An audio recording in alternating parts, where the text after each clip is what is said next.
அனைவருக்கும் மகிழ்ச்சியான வணக்கம். இந்த வீடியோ பதிவு ஒரு முக்கியமான வீடியோ பதிவு. ஏன் அப்டின்னா, இப்ப என்ன பார்க்க போறோம்னு சொல்லி பார்த்துடலாம் ஃபர்ஸ்ட்டு. என்ன அப்டின்னா 2024ல 2024ல நடந்த ஆல் எக்ஸாமினேஷன் சரியா? ஆல் எக்ஸாமினேஷன் வந்து எடுக்கப்பட்ட பாலிட்டி கொஸ்டின்ஸ் ஓகேவா? பாலிட்டி அரசியலமைப்பிலிருந்து கேட்கப்பட்ட வினாக்களை ஒரு 105 வினாக்கள் இருக்கு. ஓகேவா? ஒரு 105 வினாக்கள் இருக்கு. இந்த வினாக்கள் நீ பார்த்தீங்க அப்டின்னா கண்டிப்பா இதுலருந்து ஒரு 2 அல்லது 3 வினாக்கள் ரிப்பீட் ஆவறதுக்கு வாய்ப்பு இருக்கு. ஓகேவா? ஸோ நல்லா ஃபுல்லா வாட்ச் பண்ணுங்க. ரொம்ப ரொம்ப இம்பார்ட்டன்ட்டா இருக்கும். சரியா? சரி முதல் கேள்விக்கு முன்னாடி நம்ம வந்து மைக் மாத்திடலாம். கலர் சேஞ்ச் பண்ணிடலாம். ஓகே. ஃபர்ஸ்ட் முதல் கேள்வி என்ன அப்டின்னா, நகராட்சி நிர்வாகத்தின் முதன்மை நிர்வாக அலுவலர் யார்? முதன்மை நிர்வாக அலுவலர் யாருன்னு கேட்டாங்க அப்டின்னா, நிர்வாகம் சார்பாக ஓகேவா? அவர் தான் யாருன்னா, நம்மளுடைய நகராட்சி ஆணையாளர். ஓகேவா? ஆணையர்ன்னு சொல்லுவாங்க. கமிஷனர். ஸோ இவங்க வந்து குரூப் 2 கேட்டகரில வருவாங்க. நம்ம டிஎன்பிஎஸ்சி நடத்தக்கூடிய குரூப் 2ல வரக்கூடிய முதல் போஸ்டிங் பார்த்தீங்கன்னா, நகராட்சி ஆணையர் தான். ஓகேவா? இதுவே வந்து ஒரு நகராட்சியினுடைய அரசியல் ரீதியாக ஓகேவா? அரசியல் ரீதியாக ஒரு தலைவர் இருப்பாரு. அவரு யாருன்னு கேட்டாங்கன்னா, அவர் தான் அ நகரமன்ற தலைவர். நகர மன்ற தலைவர். இது நகராட்சிக்கு. ஓகேவா? சப்போஸ் இதுவே மாநகராட்சின்னு கேட்டா என்ன சொல்லுவீங்க? இது மாநகராட்சியினுடைய முதன்மை நிர்வாக அலுவலர் அப்படின்னு யார்ட்ட கேட்டாங்கன்னா, அவங்க வந்து ஆணையாளர் அப்படின்னு சொல்லுவாங்க. ஓகேவா? ஆணையாளர். இதுவே வந்து ஒரு அரசியல் கட்சி தலைவராக, ஒரு அரசியல் தலைவராக ஒருத்தர் இருக்காங்க அப்படின்னா, அவங்க பேரு என்னன்னா, அவங்க தான் மேயர். ஓகேவா? ரொம்ப ரொம்ப இம்பார்ட்டன்ஸ். அடுத்த வினா பார்க்கலாம்.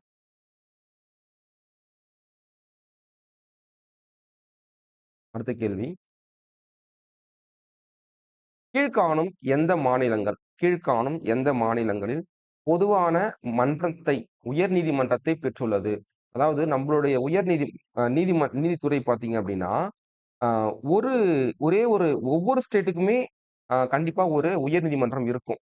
சப்போஸ் அ ஒரு உயர்நீதிமன்றத்தை 2 அல்லது 2க்கும் மேற்பட்ட நீதிமன்றங்கள் ஓகே சாரி 2க்கும் மேற்பட்ட மாநிலங்கள் மற்றும் யூனியன் பிரதேசங்கள் வந்து பயன்படுத்திக் கொள்ளலாம் அப்படின்னு 1956ல 7த் சட்ட திருத்தத்தின்படி இது சேர்க்கப்பட்டது.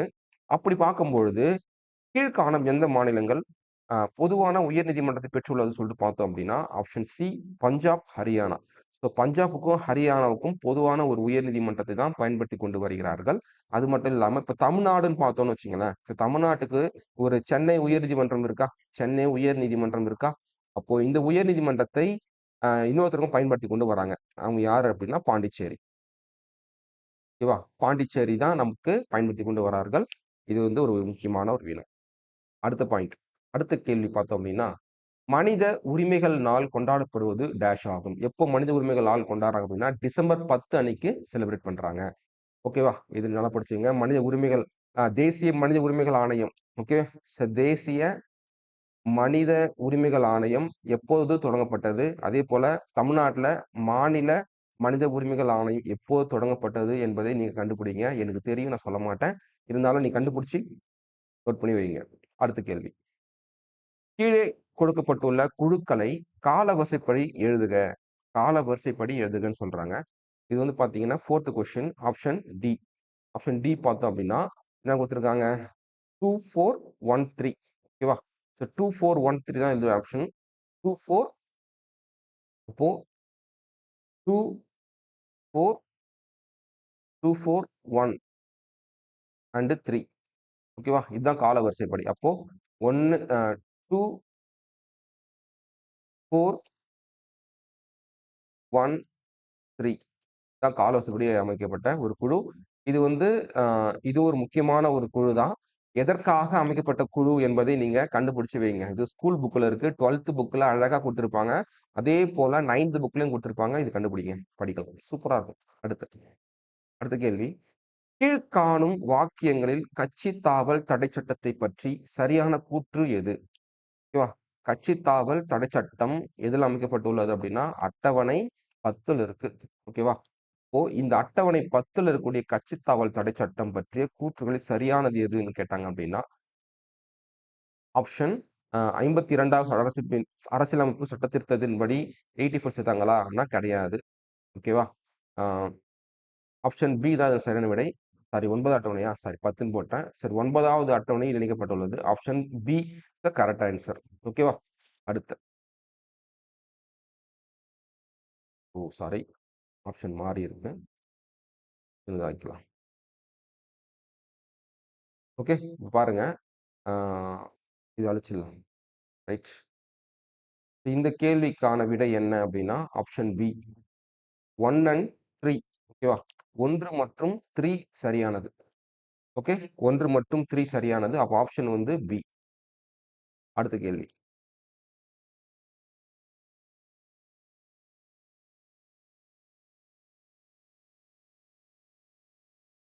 கூற்று பாருங்க. கூற்று மத்திய கல்வி அமைச்சகம் இதற்கு முன் மனிதவள மேம்பாட்டு அமைச்சகம். ஓகேவா? நம் நாட்டின் கல்வி கொள்கைகளை திட்டங்களையும் வகுத்து நடைமுறைப்படுத்தி வருகிறது. காரணம் மத்திய கல்வி அமைச்சகம் கல்விக்கான வரவு செலவு திட்டத்தை முடிவு செய்கிறது. ஓகேவா? இதுக்கு என்ன ஆன்சர் அப்படின்னா ஆப்ஷன் ஏ. ஓகே அப்போ ஆப்ஷன் கூற்று ஏ ஆர் இரண்டும் சரியானது. ஆர் ஏவை விலகுகிறது. அப்போ ஆப்ஷன் ஏ சரியானது. அடுத்து.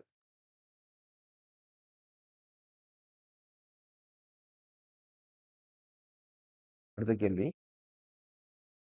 இதுல கொடுத்துருக்காங்க சரியான வாக்கியத்தை தேர்ந்து சொல்லியிருக்காங்க. இப்ப சரியான வாக்கியம் அப்படின்னா இந்திய அரசு 1972 வனவிலங்கு பாதுகாப்பு சட்டத்தை இயற்றியது. 72 தான் இயற்றினாங்க. இது ஒண்ணு கரெக்ட். புலிகள் பாதுகாப்பு திட்டம் ஏப்ரல் 1974 தொடங்கப்பட்டது. இந்திய அரசாங்கம் 16 உயிர்கோள காப்பகங்களை ஏற்படுத்தி உள்ளது. இதற்கான ஆன்சர் என்ன அப்படின்னா ஆப்ஷன் ஏ. ஸோ ஏ இந்த ஒன்று மட்டும்தான் சரி. நெக்ஸ்ட்.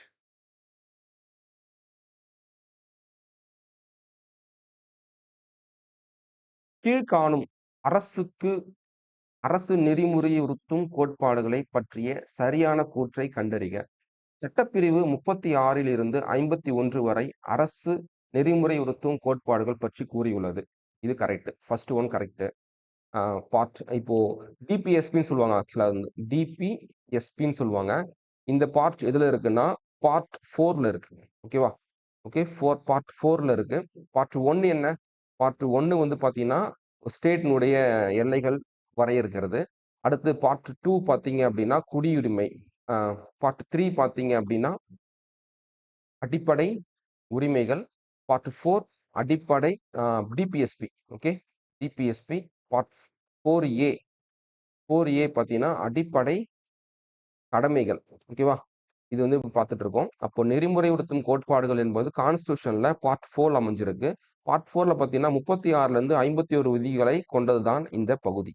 அடுத்து டாக்டர் அம்பேத்கர் இதனை இந்திய அரசியலமைப்பின் புதுமையான சிறப்பம்சம் என்று விவரிக்கிறார். ஓகேவா? இதுவும் கரெக்டானது தான். இந்த கொள்கைகளை நீதிமன்றத்தால் வலுக்கட்டாயமாக செயல்படுத்த முடியும். இது செயல்படுத்த முடியாதுன்னு வந்துடணும். செயல்படுத்த முடியாது அப்படின்னு வந்திருந்துச்சுன்னா இந்த 3வது ஆப்ஷன் கரெக்டா இருந்திருக்கும். அப்போ 1, 2 மட்டும்தான் சரி. இந்த 8வது கொஸ்டின்ல 1, 2 மட்டும் சரி அப்படின்னா ஆப்ஷன் சி 1 and 2 மட்டும். ஓகேவா? அடுத்து. அரசியலமைப்பின்படி 3 அடுக்குகளை கொண்ட பஞ்சாயத்து ராஜ் அமைப்பினை பொறுத்துக. ஆப்ஷன் பார்த்தீங்க அப்படின்னா 9th கொஸ்டின். ஸோ ஆன்சர் வந்து ஏ. கிராம பஞ்சாயத்து, இடைநிலை பஞ்சாயத்து, வட்ட பஞ்சாயத்து தான் சரியானது. ஓகேவா? அடுத்த கேள்வி. கூற்று ஏ அரசியலமைப்பின் 249 249வது உறுப்பின்படி ஒரு அதிகாரத்தை மாநில பட்டியலில் இருந்து மத்திய பட்டியலுக்கு நாடாளுமன்றத்தால் மாற்ற முடியும். காரணம் தேசிய நலன் கருதி நாடாளுமன்றம் இம்மாற்றத்தை செய்யலாம். ஓகேவா? அப்போ 10வது கேள்விக்கு என்ன விடை அப்படின்னா ஆப்ஷன் பி. ஏ மற்றும் ஆர் இரண்டும் சரி. மேலும் ஆர் என்பது ஏவிற்கு சரியான விளக்கமாகும். ஓகேவா? இப்ப பட்டியல்கள் என்பது இதுலயே வந்து பட்டியல்கள் பார்த்தோம் அப்படின்னா இதுவும் அட்டவணைகள் தான் கொடுத்திருக்காங்க. ஓகேவா? அட்டவணைகள் தான் மத்திய பட்டியல், மாநில பட்டியல், பொது பட்டியல் சொல்லிட்டு ஒரு 3 விதமான பட்டியலை வந்து வகைப்படுத்தி வச்சிருக்கிறாங்க. சரியா? அது வந்து அட்டவணையில் இருக்கு. ஓகே அடுத்த கேள்வி. நெக்ஸ்ட் பாத்தீங்க அப்படின்னா வெளிநாட்டு வாழ் இந்தியர் தினம் எந்த நாளில் கொண்டாடப்பட்டு வருகிறது? ஜனவரி 9. ஓகேவா? ஸோ இது என்ன விஷயம் பார்த்தோம் அப்படின்னா, நம்மளுடைய காந்தியடிகள் இருக்காரு இல்லையா? காந்தியடிகள் என்ன பண்ணுவார் அப்படின்னா, தென்னாப்பிரிக்கா சென்று அங்க போராட்டங்கள்லாம் முடிச்சுக்கொண்டு என்ன பண்ணுவாருன்னா, 1915 ஜனவரி 9த் அன்னைக்கு தான் இந்தியாவுக்கு திரும்புவார். ஓகேவா? இந்த நாள தான் நம்ம என்ன பண்றோம் அப்படின்னா, வெளிநாட்டு வாழ் அதாவது என்ஆர்ஐ டேன்னு சொல்லுவாங்க. நான் ரெசிடென்ஸ் இண்டியன்ஸ் ஓகேவா? அப்படின்னு சொல்லக்கூடிய இந்த என்ஆர்ஐ டே கொண்டாடுறாங்க. ஓகேவா? ரொம்ப ரொம்ப இம்பார்ட்டன்ட். ரொம்ப ரொம்ப ஒரு முக்கியமான கேள்வியாக அமையும். அ இது வந்து ஞாபகம் வச்சுக்கங்க. அடுத்த கேள்வி. யார் இந்திய அரசியலமைப்பின் சிற்பி என கருதப்படுகிறார்? யாருன்னா அவர்தான் டாக்டர் அம்பேத்கர் அவர்கள். ஓகே. நெக்ஸ்ட். அடுத்த கேள்வி. 13வது கேள்வி என்ன பார்த்தீங்கன்னா, அறிவியல் மனநிலை பற்றி கூறும் சட்டப்பிரிவு என்ன கேட்குறாங்க. அதாவது இந்த அறிவியல் மனப்பிரிவு, மனநிலை அதாவது அறிவியல் டெவலப்மெண்ட், சயின்ஸ் டெவலப்மெண்ட் அப்படி கேட்டாலே அடிப்படை கடமைகள்ல வரும். ஓகேவா? அடிப்படை கடமைகள தான் நமக்கு அறிவியல் மனநிலையை வளர்த்துக் கொள்ள வேண்டும் என்று அடிப்படை கடமைகள்ல இந்திய மக்களுக்கு அறிவுறுத்துறாங்க. அப்ப அடிப்படை கடமைகள் என்பது எந்த சட்டப்பிரிவு எந்த பிரிவுல இருக்கு அப்படின்னா, கான்ஸ்டிடியூஷன்ல என்ற பகுதியில இருக்கு அப்படின்னா 4A அப்படி சொல்லக்கூடிய பிரிவுல இருக்கு. 51A அப்படின்னு இந்த பிரிவுல இருக்கு. ஓகேவா? அப்போ அறிவியல் மனநிலை என்பது எதில குறிக்குது அப்படின்னா, சட்டப்பிரிவு 51A. ஓகேவா? இது வந்து ஞாபகம் வச்சுங்க. ரொம்ப ரொம்ப இம்பார்ட்டன்ட். அது மட்டும் இல்லாம, இந்த அடிப்படை கடமைகள் இருக்கு இல்லையா? ஸோ அடிப்படை கடமைகள்ல கிட்டத்தட்ட ஆரம்பத்துல வந்து பார்த்தீங்க அப்படின்னா, ஆ அடிப்படை கடமைகள் என்ற கோட்பாடு நம்மளுடைய கான்ஸ்டிடியூஷன்ல கிடையாது. ஓகேவா? ஆரம்பத்துல இல்ல. எப்போ ஆரம்பம்னா 1950. இந்த கான்ஸ்டிடியூஷன் இம்ப்ளிமெண்ட் செய்யப்பட்டபோது, அடிப்படை கடமைகள் என்ற கான்செப்ட் கிடையாது. பிறகு எப்ப தோன்றுச்சு அப்படின்னா, இந்தியாவுல ஒரு மிகப்பெரிய ஒரு கலவரம் ஏற்படும். எப்பன்னா 1972 பீரியட்ல. இந்த உள்நாட்டு கலவரத்தின் போது தான் அடிப்படை கடமைகள் தேவை என்ற ஒரு கருத்து ஏற்படும். அதன்படி ஸ்வரன் சிங் கமிட்டி அமைப்பாங்க. ஓகேவா? ஸ்வரன் சிங் கமிட்டி அமைச்சு, இந்த ஸ்வரன் சிங் என்ன பண்ணுவாரு, 10 கடமைகளை 11 கடமைகளை வந்து வலியுறுத்துவாரு. 11 கடமைகளை கொண்டு வருவாரு. அதன்படி இவர் சொன்ன இந்த 11 கடமையில 3 கடமைகள் நீக்கப்பட்டு 8 கடமைகளையும் பிளஸ் கவர்ன்மெண்ட் வந்து ஒரு 2 கடமையும் சேர்த்து மொத்தமாக ஆரம்பத்துல எப்போ அப்படின்னா, 10 அடிப்படை கடமைகளாக கொண்டு வருவாங்க. பிறகு என்ன பண்ணுவாங்க, கடைசியாக ஒரு கடமை சேர்த்துப்பாங்க. இப்போ தற்போது வந்து 11 அடிப்படை கடமைகள் உள்ளது. ஓகேவா? ஞாபகம் வச்சுங்க. அடுத்து. மாநில தகவல் ஆணையம் பற்றிய கீழ்க்கண்ட கூற்றுகளை கவனி, தவறானதை கண்டுபிடிங்கன்னு சொல்றாங்க. கவனிச்சு தவறானதை கண்டுபிடிக்கணும். ஓகேவா? ஆணையம் ஒரு தலைமை ஆணையர். ஆணையம் ஒரு தலைமை ஆணையர் மற்றும் 5க்கு மிகாமல் தகவல் ஆணையர்களை கொண்டிருக்க வேண்டும். அடுத்த பாயிண்ட். மாநில தகவல் ஆணையர்கள் பணியில் அமர்த்தப்பட்ட பிறகு மீண்டும் மறு நியமனத்திற்கு தகுதியுடையோர் அல்ல. அல்லன்னு சொல்லி குடுத்துருக்காங்க. அடுத்து. மாநில தகவல் ஆணையரை ஆளுநர் பதவி நீக்கம் செய்ய முடியும். அடுத்து. மாநில தகவல் ஆணையத்துக்கு ஆணையர்களை பரிந்துரைக்கும் குழுவில் மாநிலத்தின் உயர் நீதிமன்ற தலைமை நீதிபதியும் ஒரு உறுப்பினராக இருப்பார். அப்படின்னு சொல்லியிருக்காங்க. அப்ப இந்த தகவல்கள்ல எது தவறானதுன்னு கேட்டாங்க அப்படின்னா, சி ஆப்ஷன் ஆன்சர். சி பார்த்தீங்கன்னா 1 மற்றும் 4 தவறு சொல்றாங்க. இப்போ 1ம் 4ம் தவறானது என்பதை நீங்க ஞாபகம் வச்சுங்க. அடுத்து 15வது கேள்வியாக, மாநில மனித உரிமைகள் ஆணையம் மனித உரிமைகள் மீறல் தொடர்பான மீறல்களை விசாரிக்க கீழ்க்கண்ட பட்டியலில் இருந்து மேற்கொள்ளலாம். அப்போ 15வது கேள்விக்கு என்ன ஆன்சர் அப்படி பார்த்தோம்னா, ஆப்ஷன் சி மாநில மற்றும் பொது பட்டியலில் உள்ள பட்டியலில் இருந்து இதை இங்க பயன்படுத்திக் கொள்ளலாம். Option C. அடுத்து. இது பொறுத்துக. 16வது கொஸ்டின் பொறுத்துக. ஓகே. ஆப்ஷன் ஏ இது இதனுடைய ஆன்சர்.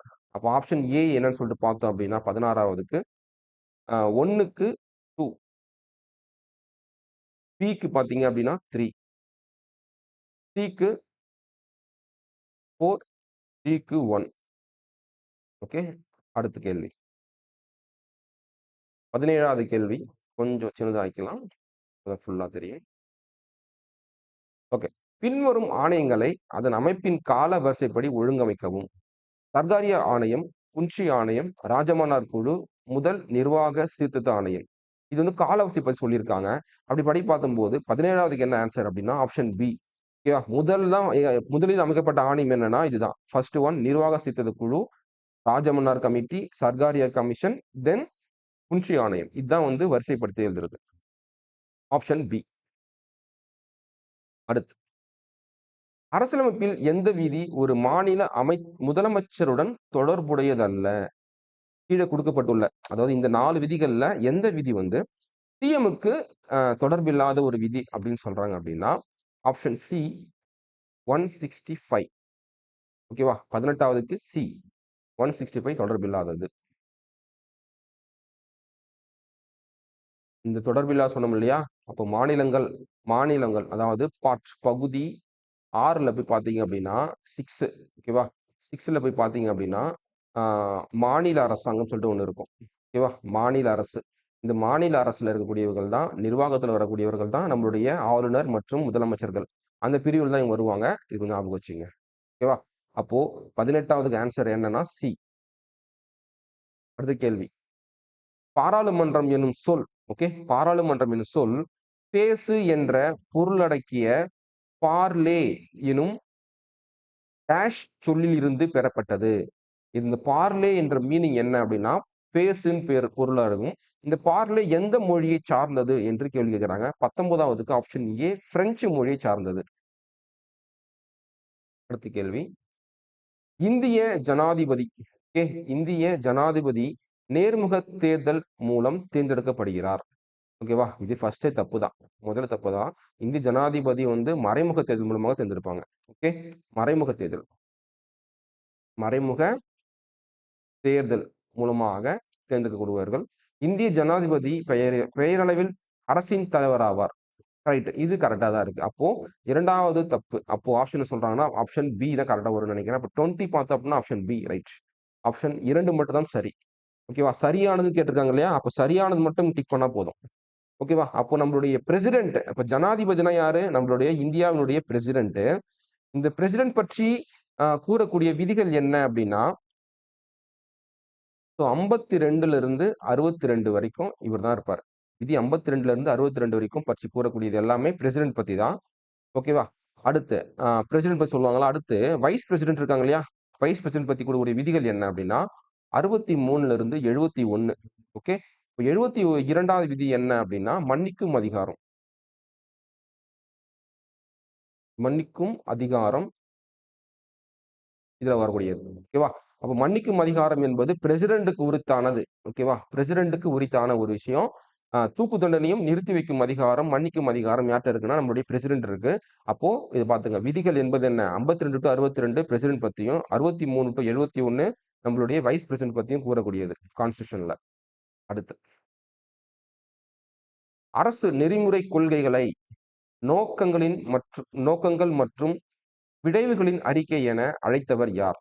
அதாவது நம்மளுடைய டிபிஎஸ்பி இருக்கு இல்லையா? இந்த டிபிஎஸ்பிய நோக்கங்கள் மற்றும் விளைவுகளின் அறிக்கை என அழைத்தவர் யார் என்றால், ஆப்ஷன் 21 பார்த்தீங்க அப்படின்னா, கேசி வேயர் அவர்கள்.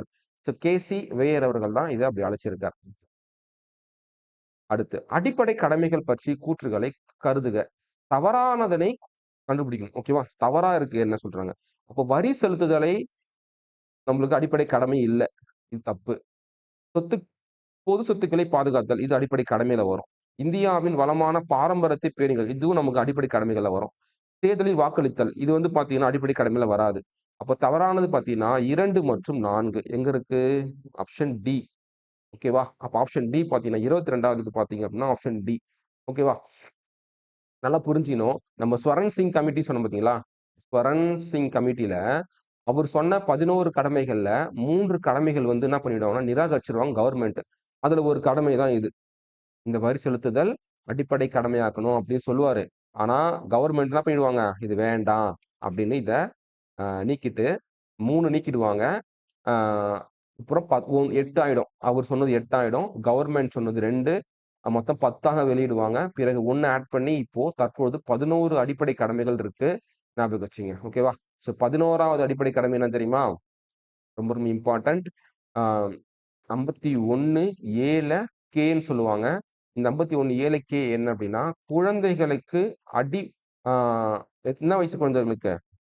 6 வயது முதல் 14 வயது உள்ள குழந்தைகளுக்கு அடிப்படை கல்வி தருவது பெற்றோர் மற்றும் பாதுகாவலருடைய கடமை, பேரண்ட்ஸ் அண்ட் கார்டியனுடைய கடமையாக குறிப்பிடுறாங்க. ஓகேவா? நெக்ஸ்ட். அடுத்து, இந்திய அரசியலமைப்பின் அடிப்படை கடமையுடன் தொடர்பில்லாத வழக்கினை கண்டறிக. ஓகேவா? அடிப்படை கடமைகள் பற்றிய இந்த கடமை மீது அடிப்படை கட்டமைப்பு. ஓகேவா? அடிப்படை கட்டமைப்புடன் தொடர்பில்லாத வழக்கு என்ன அப்படி கேட்கிறாங்க. அப்போ ஆப்ஷன் 23வது கேள்விக்கு என்ன ஆன்சர் அப்படின்னா ஆப்ஷன் சி, ஏ.கே. ராய் எதிர் இந்திய ஒன்றியம். எதிர்ன்றனா வெர்சஸ்னு அர்த்தம். எதிர்னா புரிஞ்சுங்க, வெர்சஸ். வெர்சஸ் அதாவது கேசவானந்த பாரதி வழக்கு கேரள மாநிலம், மினர்வா மில் வழக்கு இந்திய ஒன்றியம், ஏ.கே. ராய் இந்திய ஒன்றியம், கோகல்நாத் வெர்சஸ் பஞ்சாப் மாநிலம். ஓகேவா? அதாவது இந்திய அரசின் அடிப்படை கட்டமைப்புனா என்ன? முகவுரை. ஓகேவா? அதாவது முகவுரை மீது கேட்கறாங்க அவங்க. முகவுரை மீது போடப்பட்ட வழக்குகளை பற்றி வந்து கேட்கறாங்க. இது சம்பந்தமில்லாத ஒரு வழக்கு தான் இந்த வழக்கு. ஓகேவா? அப்போ நீங்க என்ன படிக்கணும் அப்படின்னா, இந்த ஏ.கே. ராய் எதற்காக கவர்மெண்ட் மேல, இந்திய அரசு மேல கேஸ் போட்டிருக்காரு அப்படின்னு நீங்க கண்டுபிடிங்க. கண்டுபிடிச்சீங்க அப்படின்னா ஈஸியா இதை கிராக் பண்ணலாம். அடுத்த கேள்வி. முதல் அரசியலமைப்பு திருத்தம், ஃபர்ஸ்ட் சட்ட திருத்தம் என்ன? 51ல வந்திருக்கு. இதன் மூலம் எந்த சட்ட உறுப்பு சேர்க்கப்பட்டது அப்படின்னு சொல்லிட்டு பார்த்தோம் அப்படின்னா, முதல் அரசியலமைப்புல ஃபர்ஸ்ட் சட்ட திருத்தம் பார்த்தீங்கன்னா, ஃபர்ஸ்ட் முகவரியில் பண்றாங்க சார். சரியா? முகவரி சொல்றேன் பாருங்க. நம்மளுடைய அட்டவணையில அட்டவணையில 9வது அட்டவணையாக சேர்க்கிறாங்க. 9வது அட்டவணையாக ஒண்ணு ஆட் பண்றாங்க. பிறகு அதே சட்டத்திருத்தத்துல இன்னொன்னு பண்ணியிருக்கிறாங்க. என்ன அப்படின்னா 24வதுக்கு ஆப்ஷன் ஏ 15 விதி 15ல 4 வந்து ஆட் பண்றாங்க. ஓகே, இது ஞாபகம் வச்சுங்க. அடுத்து, கட்டாயம் மற்றும் இலவச கல்வி அனைத்தும் 6 முதல் 14 வயது வரை உள்ள குழந்தைகளுக்கு சட்டப்பூர்வமாக அரசு வழங்க வேண்டும் என தீர்மானமானது டேஷ் சட்ட திருத்தத்தின் மூலமாகவும் கேட்கிறாங்க. அப்போ குழந்தைகளுக்கு இந்த ஏஜ்ல கண்டிப்பா எஜுகேஷன் இலவசமா வழங்கி ஆகணும்னு சொல்லிட்டு எந்த சட்ட திருத்தத்தின் மூலமா கொடுக்குறாங்க அப்படின்னா 25வது கேள்வி ஆப்ஷன் பி 86வது சட்ட திருத்தம். ஓகேவா? அடுத்து என்ன பண்றீங்க அப்படின்னா இந்த 86ஆம் சட்ட திருத்தம் எந்த ஆண்டு வந்தது என்பதை நீங்க கண்டுபிடிச்சு படிங்க. நெக்ஸ்ட், பிற்படுத்தப்பட்ட வகுப்பினர் ஓபிசிக்கு. ஓகேவா? சோ ஓபிசி பிரிவினருக்கு பாதுகாப்பிற்கான அரசியலமைப்பின் விதிகள் யாவை? ஓபிசிக்கான பாதுகாப்பிற்கான விதிகள் கேட்கிறாங்க. விதி 15, 16, 17, 19 சொல்லியிருக்காங்க. அப்போ 26வது என்ன ஆப்ஷன் அப்படின்னா சி. அப்போ 1, 2 மட்டும் சரியானது. அப்போ 1, 2 மட்டும் தான் சரி, இது 2 தவறு. ஓகே, நெக்ஸ்ட் 27வது கேள்வி போலாம். குடும்ப வன்முறையில் இருந்து பெண்களை பாதுகாக்கும் சட்டம். ஓகே, எப்போ கொண்டு வந்திருக்கிறாங்க இந்த கேள்வி பாருங்க. குடும்ப வன்முறையில் இருந்து பெண்களை பாதுகாக்கும் சட்டம் 2005. பெண்களுக்கு வன்முறையில்லா வாழ்வதற்கான பாதுகாப்பு. இந்த சட்டத்தின் சிவில் மற்றும் கிரிமினல் விதிகள் இருந்தாலும் இது பெண்களுக்கு உடனடி சிவில் தீர்ப்புகளை பெற்றுத்தர எத்தனை நாட்கள் மட்டும் உதவுகிறது? அதாவது இந்த போல கேசஸ்ல பெண்களுக்கு உடனடியா தீர்வு சொல்றதுக்காக எத்தனை நாளுக்குள்ள நீங்க இந்த கேசஸ் வந்து முடிக்கணும் அப்படின்னு சொல்லும் போது 60 நாள், 2 மாத கால அளவுல தான் இது கொடுத்திருக்கிறாங்க. 60 நாட்களுக்குள்ள இந்த வழக்குகளை தீர்வு காண வேண்டும் என்பது சட்டம். நெக்ஸ்ட், நீதி புனராய்வு அதிகாரம் இதனுடன் தொடர்புடையதாகும். நீதி புனராய்வுனா என்ன? ரிட்டுன்னு சொல்லுவாங்க. பேராணைகள்னு சொல்லுவாங்க. ரிட். அதாவது இது எங்க இருக்கு அப்படின்னா அடிப்படை உரிமைகள்ல 32வது விதி என்ன அப்படின்னா அரசியலமைப்பின்படி தீர்வு காணும் உரிமை. இதுல தான் பாத்தீங்கன்னா நமக்கு 5 வகையான நீதி புனராய்வு இதுவா புனராய்வு நீதி பேராணைகள். ஓகே, இது பேராணைகள், இது புனராய்வு கொடுத்திருக்காங்க. சரி, பார்க்கலாம் இருங்க. 28க்கு என்ன ஆன்சர்னு பார்த்தோம்னா ஆப்ஷன் பி. அரசியலமைப்பிற்கு எதிரான நாடாளுமன்ற கூட்டங்கள் அரசியலமைப்பிற்கு முரணானவை என அறிவித்தல். ஓகேவா? ரைட். இந்திய சட்டமியற்றும் அதிகாரங்களை பகிர்ந்தளிப்பதற்கான பட்டியல் அமைப்பு முறை எந்த சட்டத்திலிருந்து உருவானது? அதாவது பட்டியல்கள்லாம் என்ன? அதாவது மத்திய பட்டியல், மாநில பட்டியல், பொது பட்டியல்னு சொல்லுவாங்க. ஓகேவா? ஸோ மத்திய பட்டியல், மாநில பட்டியல், பொது பட்டியல் சில துறைகள வந்து உள்ள இருக்கும். துறைகள வந்து உள்ள வச்சிருப்பாங்க. அந்தந்த துறைகளுக்கு மத்திய அரசு சட்டம் இயற்றிக் கொள்ளலாம். மாநில அரசில் உள்ள துறைகளுக்கு மாநில சட்டம் இயற்றிக் கொள்ளலாம்.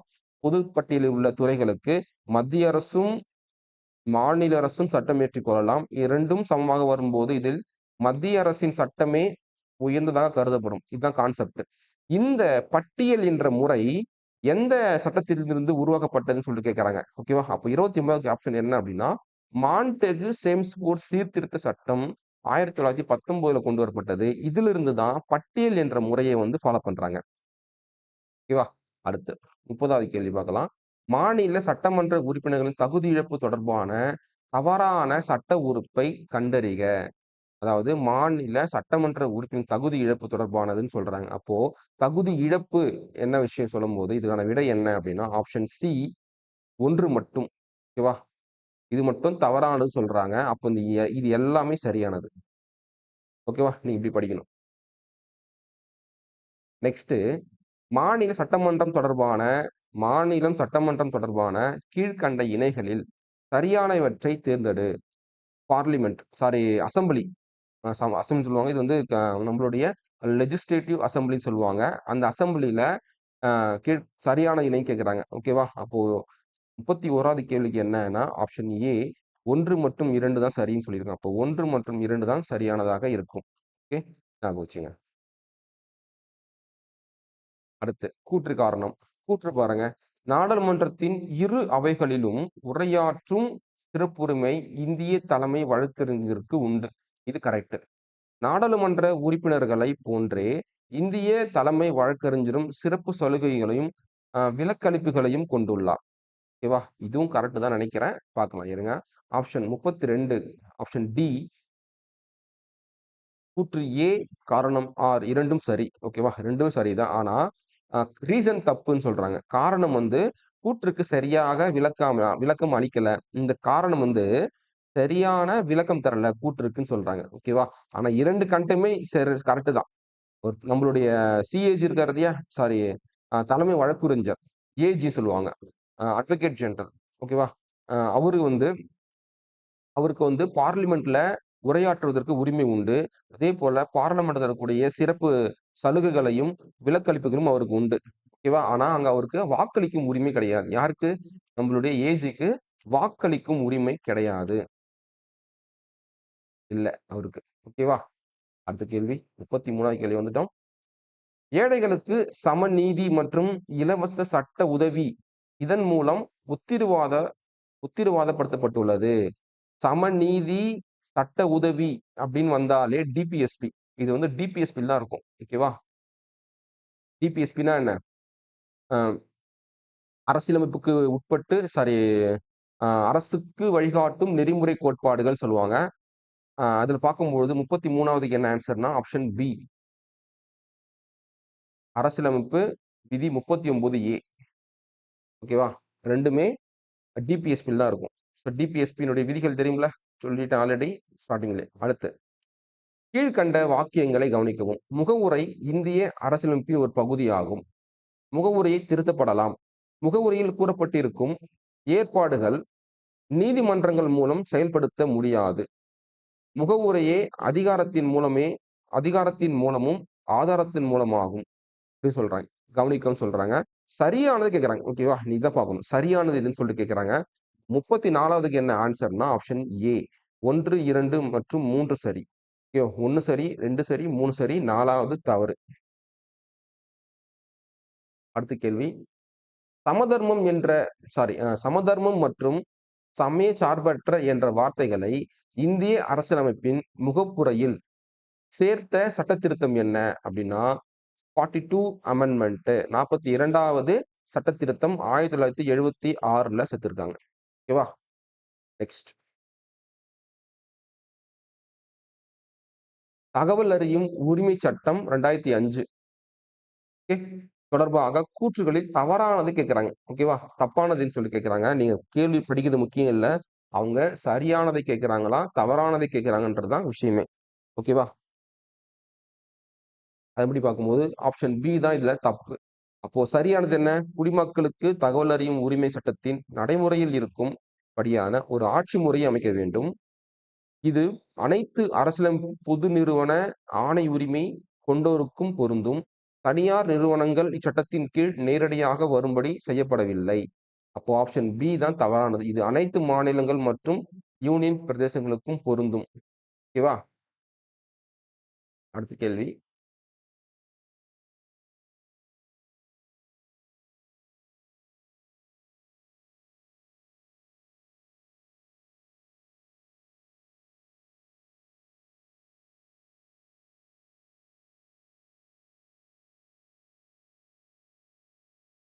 அடுத்த கேள்வி பார்க்கலாம். பொறுத்துக்க மாதிரி கொடுத்துருக்காங்க. கீழே கொடுக்கப்பட்டுள்ள ஜோடிகளில் தவறானதை தேர்வு செய்க. தவறானதை சொல்லிட்டு கேட்குறாங்க. அப்போ ஆப்ஷன் 37வது வந்து ஆப்ஷன் டி தான் ஆன்சர் இதுக்கு. இ பார்த்தோன்னா 3 and 4 ஒன்லி சொல்றாங்க. அப்போ 3 and 4 ஒன்லி தப்பு. 3 and 4 தவறானது. அப்போ இது இரண்டுமே சரியானதுதான். ஓகேவா? ஆமா. 352 தேசிய நெருக்கடி. ஓகேவா? 352 தேசிய நெருக்கடி, 356 மாநில நெருக்கடி. இது தேசிய, இது மாநில. 360 360 என்ன? அதாவது நிதி நெருக்கடி. ஓகேவா? அப்போ இது நீங்க பார்த்துக்கணும். அப்போ இரண்டுமே தவறு இருக்கு. அப்போ இரண்டும் சரி. அப்போ 1 and 2 சரி. சரி, 3 and 4 தவறு. சரியானது சப்போஸ் இந்த கேள்வியில சரியானது கேட்டிருந்தாங்க அப்படின்னா என்ன சொல்லியிருப்பீங்க? இது ரெண்டும் சரி. தவறானது கேட்டதுனால இது ரெண்டுமே தவறு. கேள்வி மாத்தி புரிஞ்சு படிங்க. ரைட்டா? அடுத்து, தேர்தல் ஆணையம் 3 பேர் கொண்ட அமைப்பாக இருக்க வேண்டும் என்று இக்குழு பரிந்துரைத்தது. அது எக்குழு? 38வது என்ன? Option D. சரியா? குன்ஸ்ட் குழு. அடுத்து, கீழே கொடுக்கப்பட்டுள்ள உயர் நீதிமன்றங்கள் எது எவை அதன் மாநில தலைநகரங்களில் அமையவில்லை? ஓகேவா? ஆப்ஷன் 1 and 2 போட்டிருக்கிறாங்க. 1 and 2. ஓகேவா? இது பாத்துங்க. ரைட். அடுத்த கேள்வி.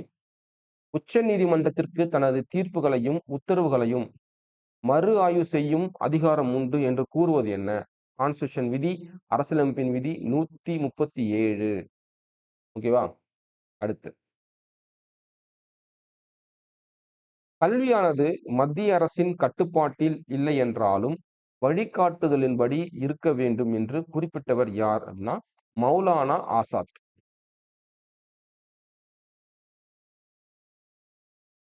நமது தேசியத்தின் அடிப்படை இந்திய ஒன்றியம். ஆனால் மாநிலங்கள் அந்த ஒன்றியத்தின் கால்கள் என கருத்துரைத்த ஆணையம் என்ன அப்படின்னா மாநில மறுசீரமைப்பு ஆணையம். ஓகேவா? அந்த கேள்வி நல்லா படிங்க. இந்தியா தேசியத்தின் அடிப்படை வந்து பாத்தீங்கன்னா இந்திய ஒன்றியம். அந்த இந்திய ஒன்றியம் என்பது பல மாநிலங்கள் இணைந்ததால் தான் அது இந்திய ஒன்றியம் என்று இந்த ஆணையம் குறிப்பிட்டு ஞாபகம் வச்சுக்க. ரொம்ப சிறப்பான ஒரு கேள்வி. அடுத்தது, பொறுத்துக. கீழ்கண்டவற்றை பொறுத்துக சொல்றாங்க. ஸோ 43வதுக்கு பார்த்தோம் அப்படின்னா 43 option A. Okay, Ashok Mehta committee option A தான் இது சரியான விடை. மாநில நிதி ஆணையத்தால் அமைத்தல், நிதி ஆணையத்தை அமைத்தல். 43வது கேள்விக்கு ஆப்ஷன் ஏ சரியான விடை.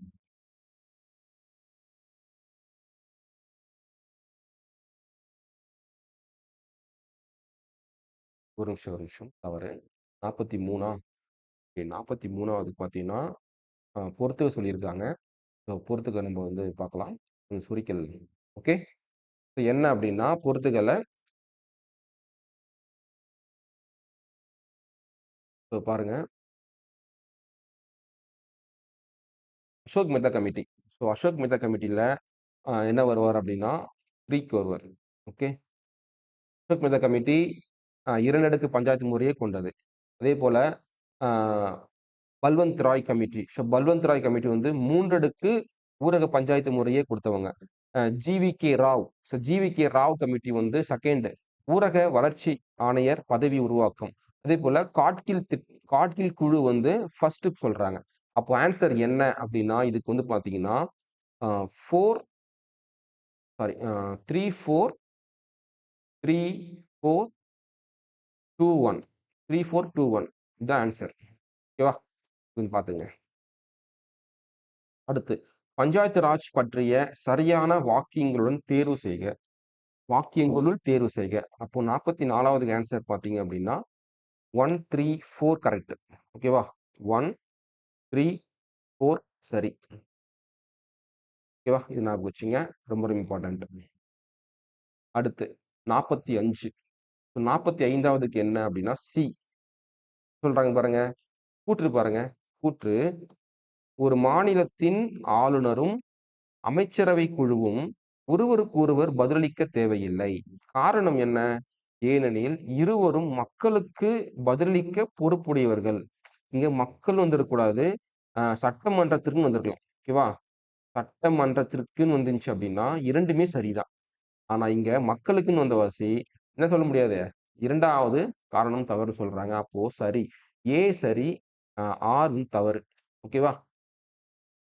நெக்ஸ்ட் 46வது கேள்வி. 46 இதுவும் கூற்று காரணம் தான். மக்கள் இறைமை எனும் கருத்தில் ஏற்பட்ட மாறுதலை பற்றி கீழ்காணும் ஒரு கூற்றை கருதுக. முன்பு ஒரு காலத்தில் பாராளுமன்றத்தை கலைப்பது என்பது முடியாட்சியின் தனி சிறப்புரிமையாக இருந்தது. காரணம் ஆனால் இன்று பாராளுமன்ற ஜனநாயகத்தின் ஏற்பட்டுள்ள முன்னேற்றமானது அவைகளை கலைப்பது என்பது பிரதமரின் சிறப்பதிகாரம் என்றாகிவிட்டது. சரியா? 2மே கரெக்ட். சரியான விளக்கமும் சரின்னு சொல்றாங்க. Option B. சரியா? நெக்ஸ்ட் தவறான கூற்று. கீழ்கண்டவற்றில் தவறான கூற்றை தேர்வு செய்ய சொல்லியிருக்கிறாங்க. என்ன அப்படின்னா ஃபர்ஸ்ட் ஒன் தவறான கூற்று 47வது கேள்வி ஆப்ஷன் பி சொல்லியிருக்காங்க. ஆப்ஷன் பி என்ன அப்படின்னா செகண்ட் மட்டும் தான் சரி சொல்லியிருக்காங்க. அப்போ செகண்ட் மட்டும் தான் சரி. மிச்சம் எல்லாமே தவறு. ஓகேவா? Option B. ஆப்ஷன் பி என்ன? அரசியலமைப்பின்படி துணை ஜனாதிபதி ஜனாதிபதியாக செயல்படும் பட்சத்தில் துணை ஜனாதிபதிக்கு செலுத்த வேண்டிய சம்பளம், சலுகைகளை ஆகியவற்றை பெறுகிறார். ஓகேவா? அரசியலமைப்பில் துணை ஜனாதிபதி ஜனாதிபதியாக செயல்படும் பட்சத்துல தவறானதுன்னு வரும். பாருங்க எப்படி அது? பிரசிடென்ட்டா ஒருத்தர் இருக்கிறாரு. அந்த பிரசிடென்ட் இல்ல. அந்த இடத்துல வைஸ் பிரசிடென்ட் போயிட்டு ஒர்க் பண்றாரு அப்படின்னா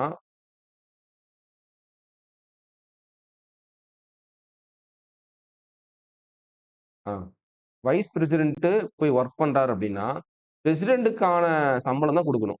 அது எப்படி வைஸ் பிரசிடென்ட்டுக்கான சம்பளத்தை துரிப்பீங்க நீங்க? தவறு இல்ல? அப்போ தவறு தான்.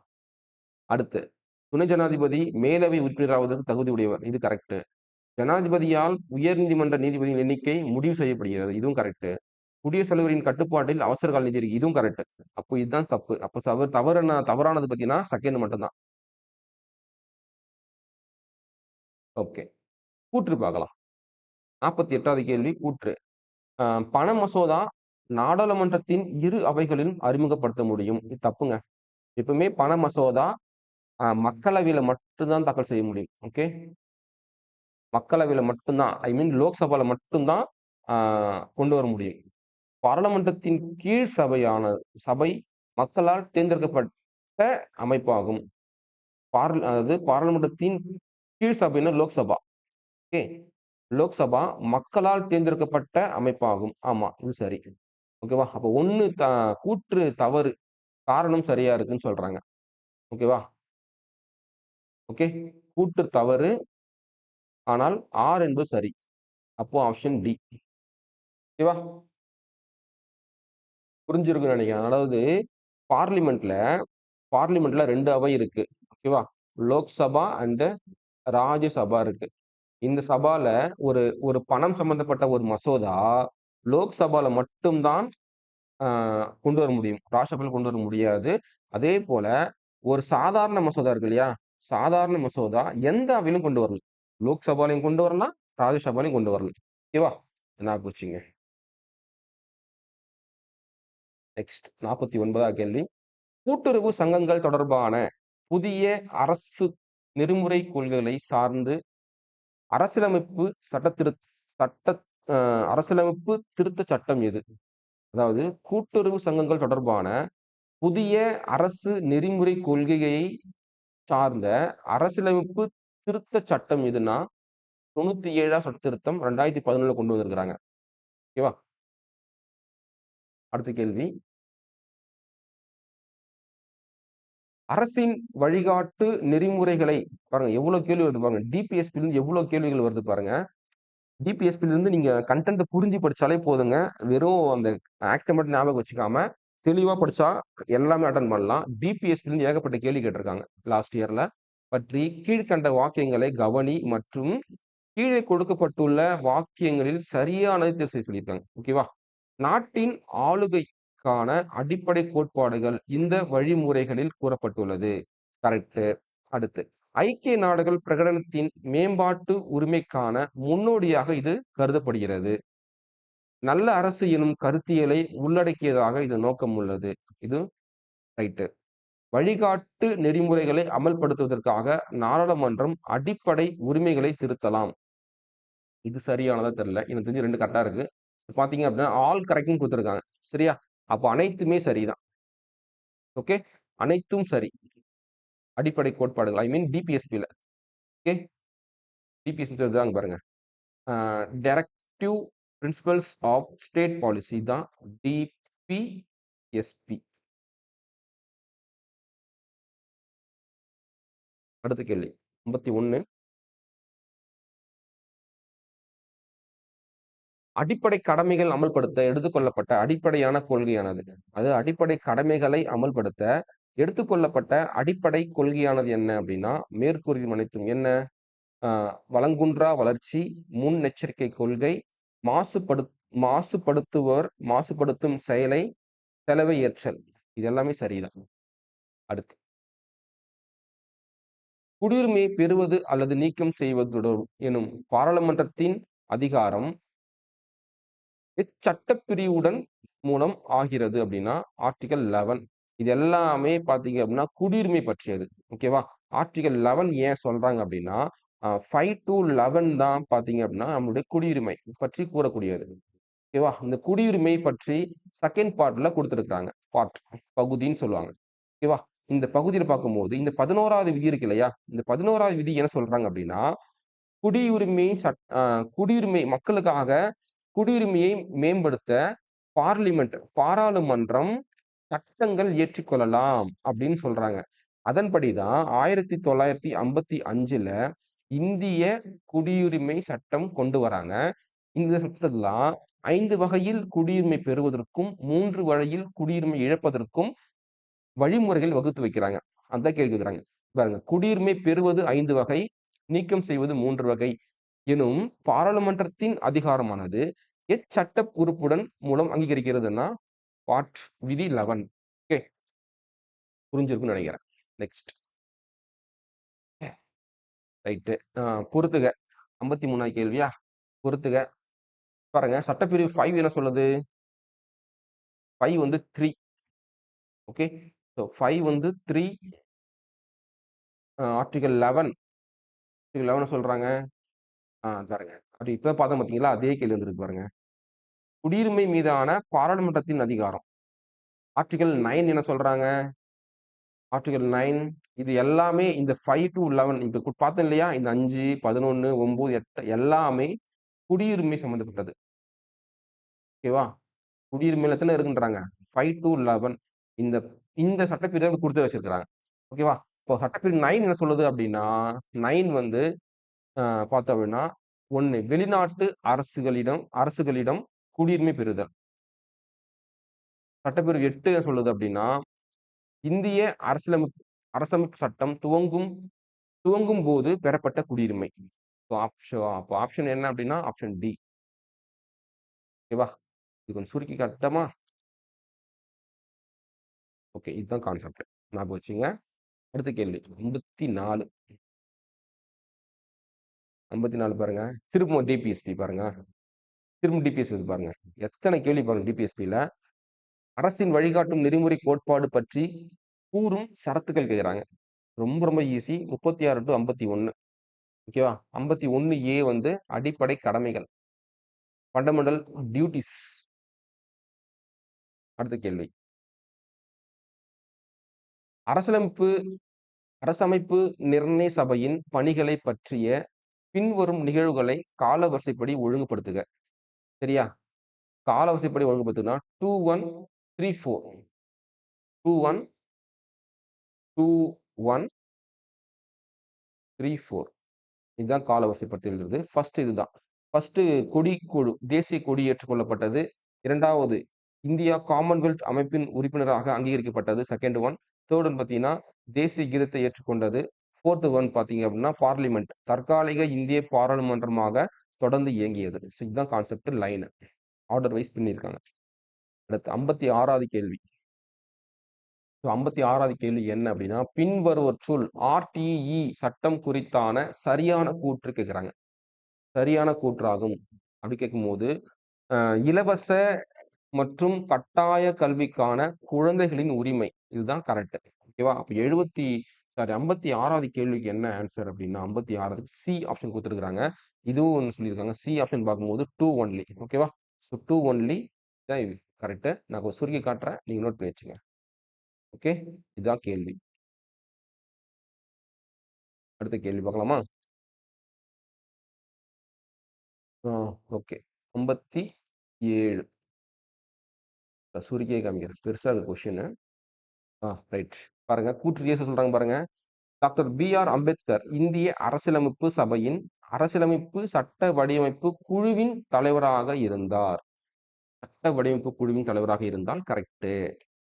அடுத்து இந்தியா ஒரு குடியரசு நாடு என்று தொடங்குவதற்கான ஒரு புள்ளியாக பிரிட்டிஷ் அமெரிக்கன் சுவிஸ் அரசியலமைப்பு மாதிரியை கையாளுவதில் நேருவும் அம்பேத்கரும் ஒரு சிறந்த வழிகாட்டியாக இருந்தார்கள் அப்படின்றாங்க. 57வதுக்கு என்ன ஆன்சர் அப்படின்னா ஆப்ஷன் டி. டி என்ன சொல்றாங்க? ஏ மற்றும் ஆர் சரி, ரெண்டு கண்டென்ட்டும் சரிதான், ஆனால் சரியான விளக்கம் இல்லைன்னு சொல்றாங்க. ஓகேவா? இதுக்கு இந்த காரணம் வந்து இதுக்கு சரியான விளக்கம் தரல, ஆனா கூற்றும் சரி காரணமும் சரி என்பதை நீங்க ஞாபகம் வச்சுக்கணும். அடுத்து உலகம் உருவாகும் தமிழகம் உருவாகும் போது எத்தனை மாவட்டம் கொண்டதுன்னா 13 மாவட்டங்கள் கொண்டது. சரியா?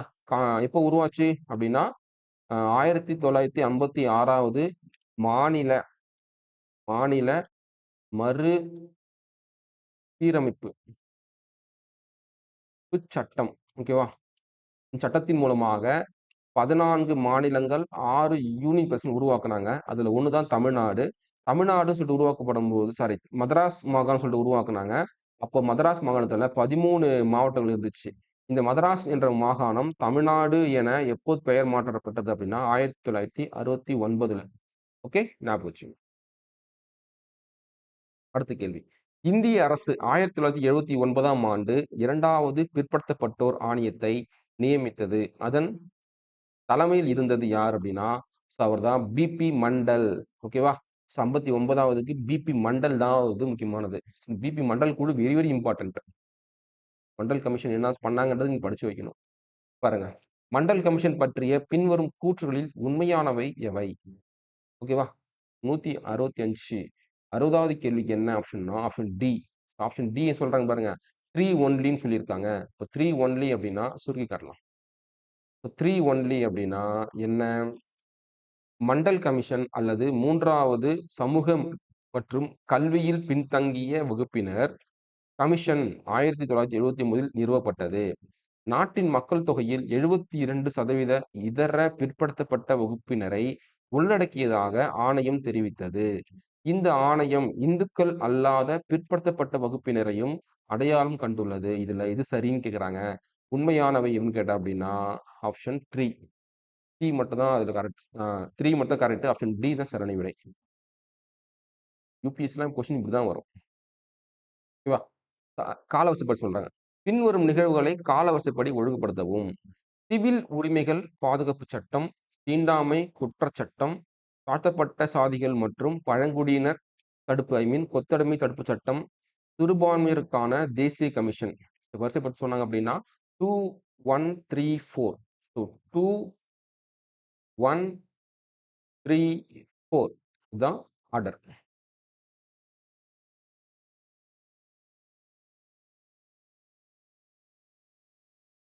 என்ன சொல்றாங்க? மூன்றாம் பாலினத்தவருக்கு தமிழ்நாட்டில் ஓகே மூன்றாம் பாலினத்தவருக்கு தமிழ்நாட்டில் பின்வருவற்றுள் ஒரு உதவி வழங்குவதில்லை. திருமண உதவி. கல்வி உதவி வழங்குறாங்க, பயிற்சி உதவி தராங்க, நிதி உதவி தராங்க. ஆனா திருமண உதவி மட்டும் தர்றது கிடையாது. ஓகே, இது ஞாபகம் வச்சுங்க. அடுத்த கேள்வி. Dash committee okay dash committee panchayat Raj முறையை இந்தியாவில் பரிந்துரைத்தது. பல்வந்த் ராய் கமிட்டி. ஓகேவா? பல்வந்த் ராய் கமிட்டி. அடுத்து மேத்தா குழுவின் பரிந்துரைகள் தேசிய வளர்ச்சி குழுவினால் எப்போது ஏற்றுக்கொள்ளப்பட்டது? அதாவது மேத்தா குழு வந்து பரிந்துரை கொடுத்துட்டாங்க. அந்த பரிந்துரையை தேசிய வளர்ச்சி குழு எப்போ வந்து அக்செப்ட் பண்ணிக்கிறாங்கன்னா ஜனவரி 1959 தான் ஏற்றுக்கொள்கிறார்கள். அக்செப்ட் பண்ணிட்டு வெளியிடுறாங்க. அடுத்து நீதி புனராய்வு தேவையில் தொடர்பான தவறான காரணத்தை கண்டறிக. ஓகேவா? 65வது கேள்வி ஆப்ஷன் பி. ஆப்ஷன் பி பார்த்தீங்கன்னா 4 மட்டும் கரெக்ட்னு சொல்லியிருக்கிறாங்க. கொஞ்சம் சுருக்கி காட்டுறேன். நீங்க அப்படியே வந்து நோட் பண்ணி வச்சுங்க. என்ன சொல்றாங்க?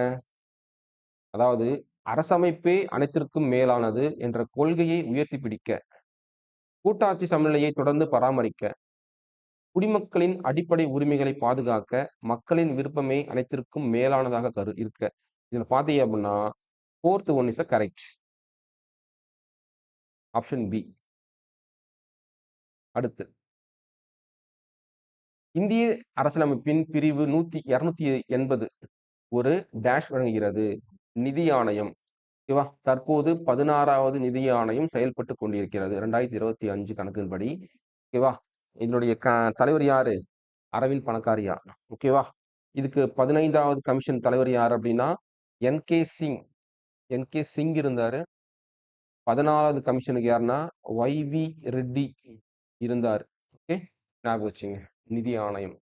ஓகே, நெக்ஸ்ட் கூட்டுறவு சங்கங்கள் பற்றிய புதிய கொள்கை வழிமுறைகளை ஏற்படுத்திய அரசியலமைப்பு சாசன திருத்த சட்டம் எது? அதாவது கூட்டுறவு ஆல்ரெடி கேட்டிருக்காங்க. இந்த கொஸ்டின் ரிப்பீட் கொஸ்டின் தெரியுதுங்களா? ஆல்ரெடி பார்த்தாச்சு. திரும்ப வருது பாருங்க. கூட்டுறவு சங்கங்கள் பற்றிய புதிய கல்வி வழிமுறைகளை ஏற்படுத்திய கான்ஸ்டிடியூஷன் அமெண்ட்மெண்ட் என்ன கேட்குறாங்க?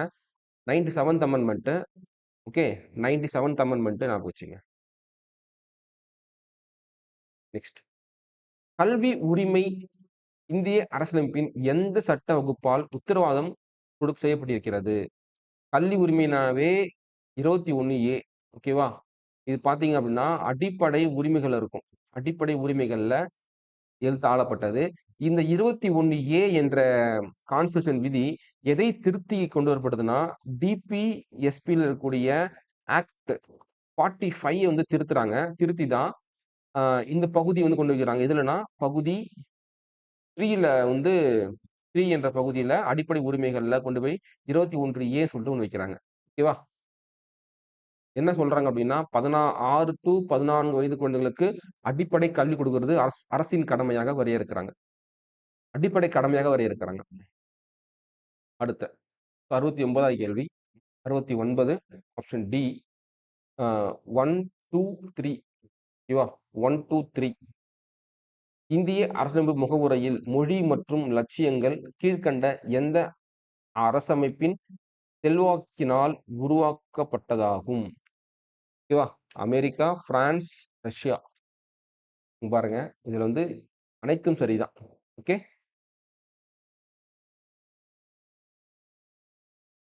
அனைத்தும் சரிதான். அடுத்த கேள்வி 70வது கேள்வி பாருங்க. கீழ்காணும் கூற்றுகளை கருத்தில் கொண்டு சரியான விடையை தேர்ந்தெடுக்கவும். ஓகேவா? அப்போ 70வது கேள்வி என்ன ஆப்ஷன் அப்படின்னா ஆப்ஷன் டி. இருவருக்குமே மறுநியமனம் சாத்தியமல்ல. அதாவது என்ன சொல்றேன் பாருங்க, நல்லா புரிஞ்சுக்கணும். மத்திய தலைமை தகவல் ஆணையர். ஓகேவா? தகவல் ஆணையருக்கு மறுநியமனம் சாத்தியம் தருவாங்கன்னு சொல்றாங்க. மறுநியமனம் உண்டு. ஆனால் மாநில தலைவருக்கு கிடையாதுன்னு சொல்றாங்க. அதே போல் செகண்ட் பாருங்க. மாநில தலைமை தகவல் ஆணையருக்கு மறுநியமனம் சாத்தியம்தான். ஆனா மத்திய தலைமையாளருக்கு மறுநியமனம் கிடையாது அப்படின்றாங்க. இருவருக்குமே மறுநியமனம் சாத்தியம். இருவருக்குமே மறுநியமனம் சாத்தியம் அல்ல.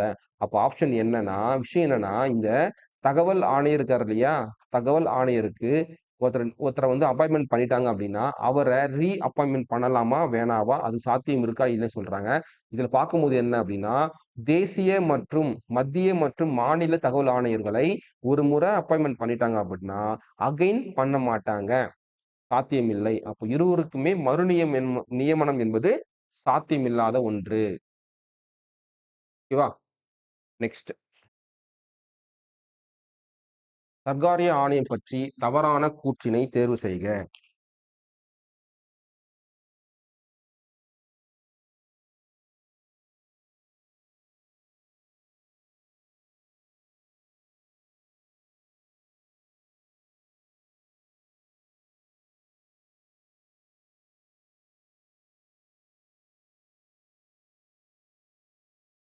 ஓகே. சர்க்காரி ஆணையம் பற்றி தவறான கூற்றினை கண்டு சொல்றாங்க. இதுல என்ன விஷயம்னா 71வது கேள்விக்கு என்ன விடை அப்படின்னு பார்த்தோம்னா 71 ஏ ஆப்ஷன் சரின்னு சொல்றாங்க. 3 மற்றும் 4 தான் வந்து தவறானது சொல்றாங்க. ஓகேவா? 3 அண்ட் 4 தவறானது. ஓகே. ஆமா, அவருடைய சர்க்கார் ஆணையம் வந்து 1983 தான் கொண்டு வராங்க. அவர் வந்து கிட்டத்தட்ட 247 பரிந்துரைகளை வந்து பரிந்துரைச்சார். ஓகேவா? ரொம்ப ரொம்ப இம்பார்ட்டன்ட். இது 2மே தவறானது அவர் பற்றி கூற்றுகளில். 72வது கேள்வி 72 72வது கேள்வி பார்க்கலாம். 72வது கேள்விக்கு ஆப்ஷன் சி 3 மற்றும் 4 சரியானதுன்னு சொல்றாங்க. ஓகேவா? தேர்ந்தெடுக்கப்பட்ட ஆண்டுகள். ஓகே. அப்போ ஆ சரியானது எதுன்னு பார்த்தோம் அப்படின்னா 3 மற்றும் 4 இது 2ம் சரின்னு சொல்லும்போது ஆப்ஷன் என்ன சொல்லுவாங்க? Option C is the right answer. Next, கீழ்க்கண்டவற்றுள் தவறான இணையை கண்டறிக. ஓகே. சட்ட உறுப்பு 18, 21, 23, 20. ஓகே. அப்போ 73வது கேள்விக்கு என்ன அப்படின்னா 73 ஏ. அப்போ இணைகள் தவறானதுன்னு கேட்குறாங்க.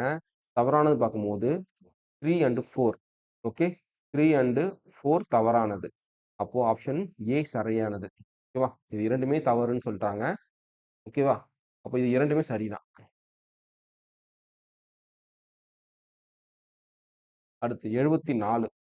74வதுக்கு ஆப்ஷன் ஏ பார்த்தோம் அப்படின்னா ஏக்கு 3, பிக்கு 4, சிக்கு 1, டிக்கு 2. இந்திய கூட்டாட்சியில் ஆளுநர் அரசின் தலைவர் மற்றும் மத்திய அரசின் பிரதிநிதி எனும் இருவிதமான பணிகள் செய்கிறார். இந்திய கூட்டாட்சியில ஆளுநர் வந்து அரசின் தலைவர் மற்றும் மத்திய அரசின் பிரதிநிதி என ரைட்டு, இது கரெக்ட்.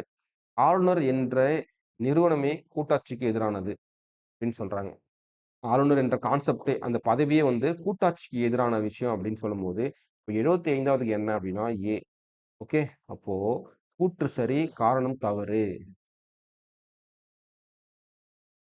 அடுத்து, அரசமைப்பு உருவாக்கியவர்கள் அரசின் கடமைகளாக அரசியலமைப்பில் எந்த வடிவத்தில் சேர்த்தனர்? டிபிஎஸ்பி. Option C. கீழ்கண்ட அமைப்புகளில் எவைகள் அரசியலமைப்பின் சட்டத்திற்கு காணப்படவில்லை? சட்ட அதாவது அரசியலமைப்பின்படி உருவாக்கப்பட்டது சொல்லிட்டு பார்த்தோம் அப்படின்னா தேர்தல் ஆணையம் அரசியலமைப்பின்படி உள்ளதுதான். அதே போல நிதி ஆணையம் அரசியலமைப்பின்படி உள்ளதுதான். அப்போ இந்த 2மே தான் அரசியலமைப்பின்படி சட்டத்தில் கிடையாது அப்படின்னு பார்த்தோம் அப்படின்னா 77வதுக்கு ஆப்ஷன் ஏ 1 அண்ட் 2 தான் இதுல வந்து காணப்படவில்லை. அப்போ இதுதான் ஆன்சர். இந்த 2மே பார்த்தீங்கன்னா அரசியலமைப்புல உள்ளது. இது 2மே அரசியலமைப்புல கிடையாது. ஓகேவா? இதுல பாருங்க 14வது சொல்லியிருந்தேன் ஒய்.வி. ரெட்டி. இப்போ ஏக்கு 4ன்னும் போது என்ன கண்டிடலாம்? அப்போ ஆப்ஷன் ஏ தான். ஆப்ஷன் ஏ 78வதுக்கு என்ன சொல்றாங்க அப்படின்னா ஆப்ஷன் ஏ. 13வது ஆணையத்தின் தலைவர் யாரு? ஓகே. 13வது ஆணையத்தின் தலைவர் வந்து 2 பிக்கு 2 டாக்டர் விஜய் கில்கர். அடுத்து 12வது ஆணையத்தின் தலைவர் யாரு அப்படின்னா ஜி ரங்கராஜன். 10வது ஆணையத்தின் தலைவர் யாரு? கே.சி. பாண்ட். ஓகே. அப்படி 15வது என்ன? 15வது என்.கே. சிங். 16வது அரவிந்த் பணக்காரையா. லைனா பார்த்தாச்சா? 10 தெரியும், 12 தெரியும், 13 தெரியும், 14 தெரியும், 15 தெரியும், 16 தெரியும். இது செம்மையான ஒரு கரண்ட் அஃபேர்ஸ். அடுத்து, இந்திய குடியரசுத் தலைவராக மற்றும் துணை குடியரசுத் தலைவராக ஒரே நேரத்தில் இருந்த இணையில் தவறான இணையை கண்டறிக. அதாவது ஒரு நபர் பிரசிடென்டாகவும் வைஸ் பிரசிடென்டாகவும் ஒரே நேரத்தில் இருந்தவர் யார் சொல்லிட்டு கேட்கறாங்க. அதுல தவறானது சொல்லிட்டு கேட்கறாங்க. ஓகேவா? அப்போ 79வது கேள்விக்கு என்ன அப்படின்னா 79 பி, ஆப்ஷன் பி 4வது தவறான இணைன்னு சொல்றாங்க. Okay, right. தவறான இணை பார்த்தீங்கன்னா ஆப்ஷன் பி 80. தேர்தல் இயந்திரங்களை பொறுத்தமட்டில் சரியாக பொருந்தாத இணையை கண்டறிக. ஓகேவா? அப்போ 80வது கேள்விக்கு என்ன ஆப்ஷன் அப்படின்னா ஆப்ஷன் சி 3 and 4. 3 and 4 சரியாக பொருந்தாத இணை. ஓகேவா? பொருந்தாத இணை, இதுவும் பொருந்தும் இணை. அடுத்த கேள்வி 81. பஞ்சாயத்து ராஜ் என்பது வயதான அனுபவமுள்ள 5 நபர்களை கொண்ட குழு என பொருள்படும். கிராமப்புறங்களில் அமைக்கப்படும் சுய நிர்வாக நிறுவனங்களில் பொதுவாக பஞ்சாயத்து ராஜ் என்று அழைக்கப்படுகிறது. சுயமாக ஆளும் கிராமப்புற உள்ளாட்சி அமைப்புகள் இந்திய சூழியல் பஞ்சாயத்து நிறுவனங்களாக விவரிக்கப்படுகின்றன. இதுல சரியானது எதுன்னு கேட்கிறாங்க. அப்போ 81வது என்ன அப்படி ஆப்ஷன்னா ஆப்ஷன் ஏ 3 மட்டுமே சரி, இது 2மே தவறு. 83. 82வது கேள்வி. மத்திய சமூக நல மையம் டேஷின் கீழ் பதியப்படுகிறது. ஓகே, அப்போ 82வது என்ன அப்படின்னா ஆப்ஷன் பி இந்திய நிறுவன சட்டத்தின் கீழ் பதியப்படுகிறது. 83.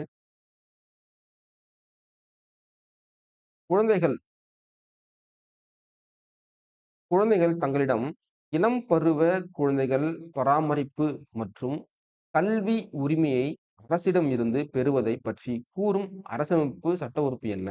அதாவது குழந்தைகள் இளம் பருவ குழந்தைகள் பராமரிப்பு, ஓகேவா, இது ஒரு கண்டென்ட், மற்றும் கல்வி உரிமையை, இந்த 2 வகையான உரிமைகளை கவர்மெண்ட் கிட்ட இருந்து எப்படி வாங்குறாங்க, எந்த எந்த உறுப்பு நமக்கு கொடுக்குது அப்படின்னு சொல்லிட்டு கேட்கறாங்க. அப்போ 83வது பாத்தீங்கன்னா ஆப்ஷன் 83 ஏ விதி 45. ஓகேவா? பாருங்க, இந்த விதி என்ன பண்ணுவாங்க அப்படின்னா இதுவும் டிபிஎஸ்பி தான். டிபிஎஸ்பி ஆக்ட் 45 45 திருத்தி தான் 21 ஏ அப்படின்னு ஒரு அடிப்படை உரிமைகள்ல அடிப்படை கல்வி கொடுப்பாங்க. 6 to 14 வயசு குழந்தைங்களுக்கு அடிப்படை கல்வி கொடுன்னு சொல்லுவாங்க. இது ஞாபகம் வச்சுங்க. 84வது கேள்வி. சரியா? 84வது கேள்வியில கொஞ்சம் சுருக்கிடலாம், பெருசா இருக்கு. ஜேவிபி குழு எதனுடன் தொடர்புடையது? ஜேவிபின்னு பார்த்தாலே ஜே ஃபார் ஜவஹர்லால் நேரு. ஓகேவா? Nehru, Jawaharlal Nehru. V for Vallabhbhai Patel. Vallabhbhai Patel. B for Pattabhi Sitaramayya. இங்க 3 பேர் கொண்ட குழு எதற்காக அமைக்கப்பட்ட குழுனா மொழி வாரிய மாநிலங்கள் உருவாக்குவதற்கு. ஓகேவா? மொழியின் அடிப்படையில் மாநிலங்கள் உருவாக்குவதற்காக அமைக்கப்பட்ட குழு. எப்போ அமைக்கிறாங்க? 1948ல அமைக்கிறாங்க. ரிப்போர்ட் சப்மிட் பண்ணது எப்போன்னா 1949 ஏப்ரல்ல சப்மிட் பண்றாங்க ரிப்போர்ட்டை. இவங்க மொழியின் அடிப்படையில் மாநிலங்கள் பிரிக்கக்கூடாதுன்னு ஒரு தீர்மானத்தை கொடுக்குறாங்க. ஓகே ஓகே அப்ப இந்த மொழி வாரிய மாநிலங்கள் சமைப்பாக இன்னொரு 2-3 குழு இருக்கு. இந்த ஜேவிபி குழுக்கு முன்னாடி ஒரு குழு 1948ல ஒரு குழு உருவாக்குறாங்க. அதான் பசல் அலி கமிட்டி சொல்லுவாங்க. எஸ்கே தாரா. ஓகே, பசல் அலி கமிட்டி. அப்புறம் பாத்தீங்கன்னா 1953ல தார் கமிட்டின்னு சொல்லுவாங்க. ஓகே, தார் கமிட்டி. இந்த தார் கமிட்டியினுடைய பரிந்துரையின்படிதான் 1956ல மாநில மறுசீரமைப்பு சட்டம் கொண்டு வருவாங்க. இதன் அடிப்படையில் தான் மாநிலங்களை 14 மாநிலங்களாகவும் 6 யூனியன் பிரதேசங்கள் கொண்டு உருவாக்குவாங்க. இதுல ஒரு மாநிலம் தான் தமிழ்நாடு. தமிழ்நாடு உருவாக்கப்படும் போது 13 மாவட்டங்களே உள்ளடக்கி இருக்கும். தமிழ்நாடு சொல்லிட்டு பேர் அப்ப கிடையாது, மதராஸ் அப்படின்னு பெயர். ஓகே, மதராஸ் சொல்லிட்டு பேரு. மதராஸ் என்ற பெயரை தமிழ்நாடுன்னு சொல்லிட்டு எப்ப மாத்துறாங்க அப்படின்னா 1969ல அண்ணா அவர்கள் மாத்துறாரு. ஓகே, அண்ணா அவர்கள் மாத்துறாரு. ஈரவை சட்டமன்றங்களை கொண்ட மாநிலங்களை கண்டறிக. ஓகே. ஸோ தெலுங்கானால இருக்கு, தமிழ்நாட்டுல கிடையாது, பீகார்ல இருக்கு, கர்நாடகால இருக்கு. ஓகே. அப்ப 85வதுக்கு என்ன? 85வது சி சொல்றாங்க. ஓகே பாருங்க. 1, 3, 4. இப்ப தமிழ்நாட்டுல ஒரே ஒரு அவை மட்டும் தான் இருக்கு. சட்டமன்றம் மட்டும் தான் இருக்கு. இந்த இடத்துல மேலவை, கீழவை இருக்கு. இதுல மேலவை, கீழவை, இதுல மேலவை, கீழவை இருக்கு. இப்போ தமிழ்நாட்டுல இந்தியா ஃபுல்லா 6 ஸ்டேட்ல மட்டும் தான் ஈரவை கொண்ட சட்டமன்றம் உள்ளது. அடுத்தது. இந்திய அரசியலமைப்பால் உருவாக்கியவர்கள் அடிப்படை கடமைகள் என்ற கருத்தியலை இதிலிருந்து பெறப்பட்டனர். இந்த அடிப்படை கடமை என்ற கருத்தை எந்த நாட்டு அரசியலமைப்பிலிருந்து நாம் பெற்றோம் என்று கேட்டால் ஆப்ஷன் சி அமெரிக்கா. ஓகேவா? ஆ ஞாபகம் வச்சுக்கங்க. இந்த டிபிஎஸ்பி வந்து அயர்லாந்து. ஓகே. இங்கிலாந்து என்பது பார்லிமெண்ட். பார்லிமெண்ட், பிரதமர் இந்த முறையெல்லாம் நம்ம இங்கிலாந்து தான் எடுத்துக்கிறோம். அயர்லாந்துல இருந்து நம்ம டிபிஎஸ்பி எடுத்துக்கிறோம். ஓகேவா? அடிப்படை உரிமைகள் வந்து ரஷ்யா. ஞாபகம் வச்சுங்க. முகவுரையும் இந்திய அரசியலமைப்பின் ஒரு பகுதி என உச்சநீதிமன்றம் எந்த வழக்கில் பிரகடனப்படுத்தியது? அதாவது நம்மளுடைய முகவுரை இருக்கு இல்லையா? இந்த முகவுரை என்னவா இருந்துச்சு ஃபர்ஸ்ட் ஆக்சுவலா வந்து நேருவின் குறிக்கோள் தீர்மானம் இருக்கு இல்லையா? குறிக்கோள் தீர்மானம். குறிக்கோள் தீர்மானம். தீர்மானம் சொல்லுவாங்க. இந்த குறிக்கோள் தீர்மானம் நேரு அவர்கள் எப்ப வெளியிடுறாங்க அப்படின்னா, 1946 டிசம்பர் ஆ 13த் அன்னைக்கு வெளியிடுவாரு. இந்த குறிக்கோள் தீர்மானம் தான் பின்னாளில் முகவுரையாக மாறும். இந்த முகவுரை வந்து கான்ஸ்டிடியூஷன்ல ஒரு பகுதியா, இல்லையா என 3 கேஸ் ப்ராசஸ் போடுவாங்க. அதுல ஒரு இது எல்லாமே இதுல இருக்கு. இந்த ஸ்வரன் சிங் வழக்கு பார்த்தீங்க அப்படின்னா, அடிப்படை உரிமை சம்பந்தப்பட்டது இது வராது. ஓகேவா? கோகுல்நாத் வழக்கும் வராது. ஒண்ணு கேசவானந்த பாரதி வழக்கு, இல்ல எஸ்.ஆர். பொம்மை வழக்கு. பொம்மையும் வராது. அப்போ இதுல வந்து பார்த்தீங்கன்னா, இதுல யார் ஆன்ஸர் அப்படின்னா 87வதுக்கு ஆப்ஷன் பி தான் சரியான விடை. ஓகேவா? கேசவானந்த பாரதி வழக்குல தான் ஆ என்ன குடுப்பாங்க? இது ஒரு பகுதி தான் அப்படி என்று தீர்ப்பு வழங்குவாங்க. சட்டப்பிரிவு 243 பி எந்த அரசமைப்பு சட்ட திருத்தத்தின் மூலம் சேர்க்கப்பட்டது? அமெண்ட்மென்ட் கேட்கறாங்க. அப்படின்னு பார்க்கும்போது 88வதுக்கு ஆன்ஸர் என்ன அப்படின்னா, ஆப்ஷன் டி 73வது சட்ட திருத்தம். 89வது கேள்வி. 73 மற்றும் 74வது அரசியல் சாசன திருத்த சட்டங்கள் எங்கே பெண்களுக்கு 3ல் 1 பங்கு இடங்களை ஒதுக்கியுள்ளது? அப்படின்னு பார்த்தோம்னா 89வது ஆப்ஷன் பார்த்தீங்க அப்படின்னா, ஆப்ஷன் ஏ பஞ்சாயத்து மற்றும் நகர சுய ஆட்சியில் இருந்து. அதாவது 73வது சட்ட திருத்தம், 74வது சட்ட திருத்தம். அப்படி பார்க்கும்போது 73வது பார்த்தீங்க அப்படின்னா, பஞ்சாயத்து ராஜ். பஞ்சாயத்து ராஜ்ன்னு சொல்லுவாங்க. அதே போல இது வந்து நகராட்சி. ஓகேவா? 73 படி பஞ்சாயத்து ராஜ் கொண்டு வந்தாங்க. 74ன் படி நகராட்சி வந்து கொண்டு வந்தாங்க. ஓகேவா? அதுல பெண்களுக்கு 3ல் 1 பங்கு இடஒதுக்கீடு கொடுத்தாங்க. அடுத்து பொறுத்துக. 90வது கேள்வி பொறுத்துக. இன்னும் கொஞ்சம் தான் இருக்கு முடிச்சிடலாம் அழகா. இப்போ 90வது கேள்வி 90வது ஆப்ஷன்னா டி ஆப்ஷன். ஓகேவா? ஆளுநர். 1க்கு 3. முதலமைச்சர் குழு அமைச்சர்கள் குழு ஆப்ஷன் 4. முதலமைச்சரின் பணிகள் ஆப்ஷன் டி 3க்கு 1. மாநில சட்டமன்ற மேலவை ஒழித்தல் மற்றும் உருவாக்கம் பிரிவு 169 ஆப்ஷன் டி 91. 6 முதல் 14 வயது வரை உள்ள அனைத்து குழந்தைகளுக்கும் இலவச மற்றும் கட்டாய கல்வியை அரசு வழங்க வேண்டும் என்று இந்திய அரசியலமைப்பின் எந்த பிரிவு கூறுகிறது? பிரிவு 21 ஏ. நெக்ஸ்ட். மக்களவையில் மிகுதியான உறுப்பினர்களை கொண்ட மாநிலம் எது? உத்தரப்பிரதேசம். தான் பெருசு இருக்குதுலே.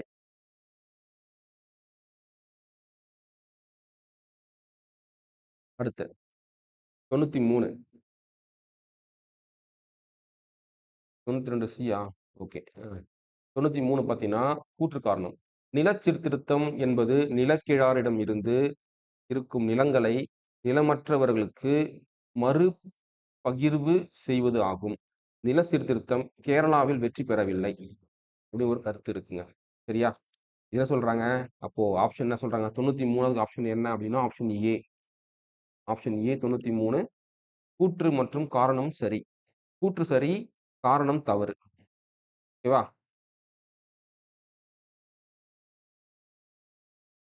அடுத்து 94வது கேள்வி. இந்தியாவில் தேசிய வாக்காளர் தினம் கண்டிப்பா பார்த்தீங்கன்னா, ஜனவரி 26க்கு அப்புறம் தான். லாஸ்ட் வீக்ல கொண்டாடுவாங்க. இப்ப ஜனவரின்னு தெரியும். அப்ப ஜனவரி எந்த நாளுக்கு அப்புறம் அப்டின்னா, ஜனவரி 25. இப்ப பார்த்தோம் அப்டின்னா 94வதுக்கு என்ன? Option A. ஒரு மாநிலத்தின் அரசமைப்பு ஆட்சி முறை முற்றிலும் சீர்குலைந்தால் மட்டுமே அரசியலமைப்பு உறுப்பு 356ஐ மிகவும் குறைவாகவும் கடைசி ஆயுதமாகவும் பயன்படுத்த வேண்டும் என்று கூறிய குழு என்னன்னா, அவங்க தான் சர்க்காரியா குழு. ஓகேவா? 1983ல கொண்டு வந்தாங்க. இந்த 356 என்பது என்ன? மாநில நெருக்கடி. மாநில நெருக்கடின்னு சொல்லுவாங்க. ஓகேவா? அதாவது ஒரு மாநிலத்தின் ஒரு மாநிலத்துல அரசியலமைப்பு முழுவதும் கெட்டு போயிடுச்சு அப்படின்னா, அப்பதான் ஆளுநர் என்ன பண்ணுவாரு? குடியரசுத் தலைவருக்கு ரெக்கமெண்ட் பண்ணுவாரு. இந்த 356 அப்ளை அப்ளை பண்ண சொல்ல. அப்போ என்ன பண்ணுவாரு அப்படின்னா, ஆளுநருடைய பரிந்துரையின்படி இவரு இத பண்ணும்போது, பிரசிடென்ட் சார்பாக கவர்னர் தான் அங்க ஆட்சியை மேற்கொள்வார். சிஎம் ஆட்சி கலைக்கப்படும். 96வது ஆ பொறுத்துக. அடிப்படை உரிமைகள். ஓகேவா? அடிப்படை உரிமைகள் யாரு? பார்க்கலாம். ஃபர்ஸ்ட் நெறிமுறை கோட்பாடுகள் அயர்லாந்து. அவசர நிலை பிரகடனம் ஜெர்மனி. பாராளுமன்ற முறை அரசாங்கம் இங்கிலாந்து. அடிப்படை உரிமைகள் அமெரிக்கா. அப்போ 1 ஏக்கு 2 ஏக்கு 2 இங்க இருக்கு. 2 2 இருக்கு. அப்போ பாராளுமன்ற அரசாங்கம் இங்கிலாந்து. அப்போ பிக்கு 1. அப்போ ஆப்ஷன் சி. ஓகே. கரெக்ட். 97. பாராளுமன்றத்தின் தகவல் அறியும் உரிமை சட்டம் இயற்றப்பட்ட ஆண்டு 2005. 98. நீதிபதிகளின் ஒழுக்க நெறிகளை விதிப்பதற்கு தேசிய நீதிக்குழுவிற்கு அதிகாரம் அளிக்கப்பட வேண்டும் என்று பின்வருவற்றுள் எது பரிந்துரை செய்தது அப்படின்னா, 2வது நிர்வாக சீர்திருத்த ஆணையம் தான் அவங்க ரெக்கமெண்ட் பண்றாங்க. யாருக்கு? நீதிபதிகளுக்கான ஒரு ஒழுக்க நெறிகளை வழிவகுக்கணும் அப்படின்னு சொல்லிட்டு வந்து ரெக்கமெண்ட் பண்றாங்க. அடுத்து 99வது கேள்வி. கீழ்க்கண்ட அரசமைப்பின் கூட்டாட்சி கூற்றல்லாத ஒன்று கண்டறிக. இதுல பார்த்தோம் அப்படின்னா 1 மட்டும் சொல்லியிருக்காங்க. நெகிழும் அரசியலமைப்பு இல்ல. ஃப்ளெக்சிபிள் கான்ஸ்டிடியூஷன் சொல்லிட்டு வரக்கூடாது. சுதந்திரமா நீதித்துறை அமைப்பு, ஈரவை நாடாளுமன்றம், அரசியலமைப்பு அனைத்தின் மேலான இந்த கான்ஸ்டிடியூஷன் எங்கேமா இருக்கு? நேரா போய் 12த் புக்ல பாருங்களேன். இந்த கண்டென்ட் அப்படியே குடுத்திருப்பாங்க. சரியா? 3வது பாடம் இல்ல 4வது பாடம்ல இருக்கும். போய் பாருங்க. இப்படி இருக்கும். டிட்டோவா. 100வது கேள்வி. முதன் முறையாக உள்ளாட்சி அமைப்புகளுக்கு அரசியலமைப்பு சட்ட அங்கீகாரம் கொடுக்கப்பட வேண்டும் என்று வலியுறுத்திய குழு என்ன குழு? அப்படின்னா எல்.எம். சிங்வி குழு. ஓகேவா? எல்.எம். சிங்வி குழு நிறைய வருவாங்க. அப்புறம் சர்க்காரியா கமிஷன் திருப்பி வருவாங்க. கோல்கர் குழு வருவாங்க. அஷ்டமேதா கமிட்டி வருவாங்க. இதெல்லாம் நீங்க இந்த குழுக்களி மட்டும் நல்லா படிச்சு வச்சிட்டீங்க அப்படின்னா, அவங்க எதை பத்தி கேட்க சொல்லிட்டு அழகா நீங்க டிக் பண்ணிட்டு போய்க்கிட்டே இருக்கலாம். ஓகே. 101வது கேள்வி. பொறுத்துக. ஓகேவா? அரசியல் விவகார குழு, நியமனங்களுக்கான குழு, பொருளாதார விவகார குழு, நாடாளுமன்ற விவகார குழு. அப்போ ஆப்ஷன் என்ன அப்படின்னா, இதுல சொல்றாங்க இலக்குழு தலைவரின் தவறான இணையை தேர்ந்தெடுக்க சொல்லியிருக்காங்க. இப்ப தவறானது பார்த்தீங்கன்னா 2, 3, 4. ஸோ 2, 3, 4 தவறானது. அப்போ சரியானது என்ன அப்படின்னா இது மட்டும் தான். அப்போ ஆப்ஷன் ஏ. 102 திரும்ப டிபிஎஸ்பி. வழிகாட்டு நெறிமுறைகள் பற்றிய சரியான கூற்று. டிபிஎஸ்பில இருந்து ஏகப்பட்ட கேள்விகள் கேட்டிருக்காங்க. ஓகே. இப்படி பார்க்கும்பொழுது இது அயர்லாந்திலிருந்து அரசியல் பெறப்பட்டது கரெக்ட்டு. 42வது சட்ட திருத்தத்தின் மூலம் 4 புதிய வழிகாட்டு நெறிமுறைகள் சேர்க்கப்பட்டன. இதுவும் கரெக்ட்டு. 44 சட்டத்தின் மூலம் 2 வழிமுறை சேர்க்கப்படும். இதுவும் கரெக்ட்டா தான் இருக்கும். அடுத்து 1, 2, 4 ஓகேவா? ஆ 3 தப்புன்னு நெனைக்கிறேன். 4 கரெக்ட்டு. ஓகேவா? அப்போ 1, 2 சின்னதா ஆக்கிடலாம். 1, 2, 4 சரி. ஓகேவா? ஆ 1, 2, 4 இது 2ம் சரி. இது தவறானது. ஓகேவா? 104